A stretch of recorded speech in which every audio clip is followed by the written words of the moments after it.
राधे कृष्ण प्यारे बंधुओं, आइए आज हम जानते हैं कि कैसे बने भगवान श्री कृष्ण भगवान जगन्नाथ। कैसे वो पहुँचे जगन्नाथपुरी, कैसे वो हुए अलौकिक से लौकिक। आइए आज हम इस कथा के बारे में विस्तार से जानते हैं।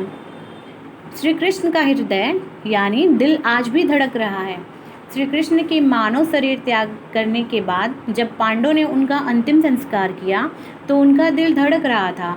पांडवों ने उनके हृदय को समुद्र में प्रवाहित किया। भगवान श्री कृष्ण विष्णु जी के 8वें अवतार माने जाते हैं। उन्होंने द्वापर युग में धरती पर जन्म लिया था और फिर 125 साल की उम्र में कृष्ण ने अपने मानव शरीर को त्याग कर बैकुंठ प्रस्थान कर लिया था। इसके बाद पांडवों ने श्री कृष्ण की देह का अंतिम संस्कार किया। इस दौरान एक हैरान करने वाली घटना हुई। कृष्ण की पूरी देह तो जल गई, लेकिन हृदय नहीं जला। उनका दिल धड़कता रहा। पांडवों ने श्री कृष्ण के हृदय को समुद्र में प्रवाहित कर दिया। कहते हैं कृष्ण का दिल आज भी धड़क रहा है। श्री कृष्ण भगवान थे। उन्होंने एक धरती पर जन्म लिया था, इसलिए उनकी मृत्यु निश्चित थी। पौराणिक कथाओं के अनुसार एक बार कृष्ण वन में लेटे हुए पीपल के पेड़ के नीचे विश्राम कर रहे थे। तभी एक बहेलिये ने गलती से उन्हें हिरण समझकर तीर से वार कर दिया।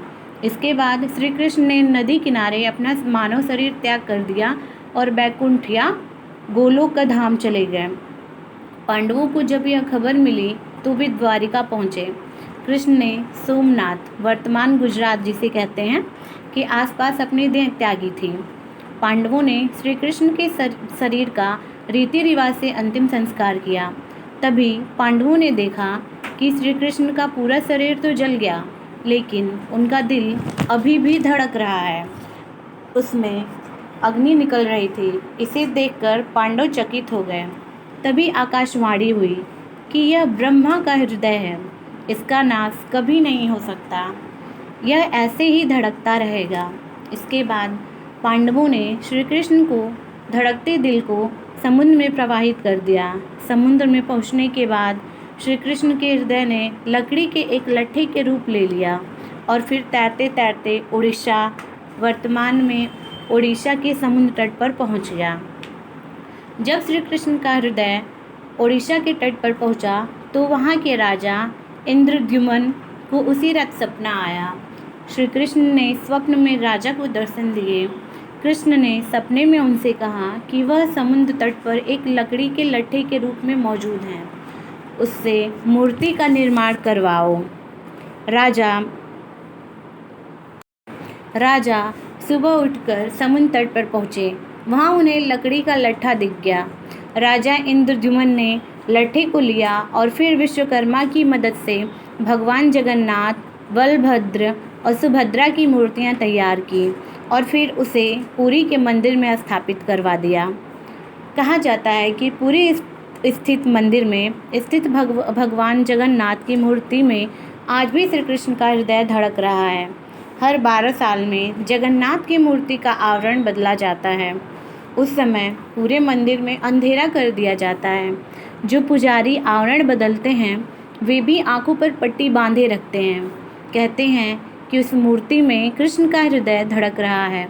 उसमें से निकल रहे तेज को अगर कोई देख ले तो उसकी तुरंत मृत्यु हो जाती है। यह था भगवान श्री कृष्ण से जगन्नाथ रूप में आने का अवतार। राधे कृष्ण। इसीलिए हमें भगवान पे निष्ठा बनाए रखनी चाहिए, क्योंकि भगवान जो भी करेंगे वो हमारे अच्छे के लिए करेंगे। तो हमेशा अपना कर्म करते रहना चाहिए, फल की चिंता नहीं करनी चाहिए, क्योंकि हमें फल भगवान हमारे कर्म के रूप में ही देंगे। तो हमेशा दूसरों की अच्छाई के बारे में देखना चाहिए, खुद अच्छा बनना चाहिए, दूसरों की सहायता करनी चाहिए। आशा करते हैं कि आप सबको ये कथा अच्छी लगी होगी। धन्यवाद। और भी श्री कृष्ण की ऐसी वीडियोस देखने के लिए आप लोग वीडियो से जुड़े रहें। चलिए अब हम चलते हैं, आपसे विदा लेते हैं। राधे राधे।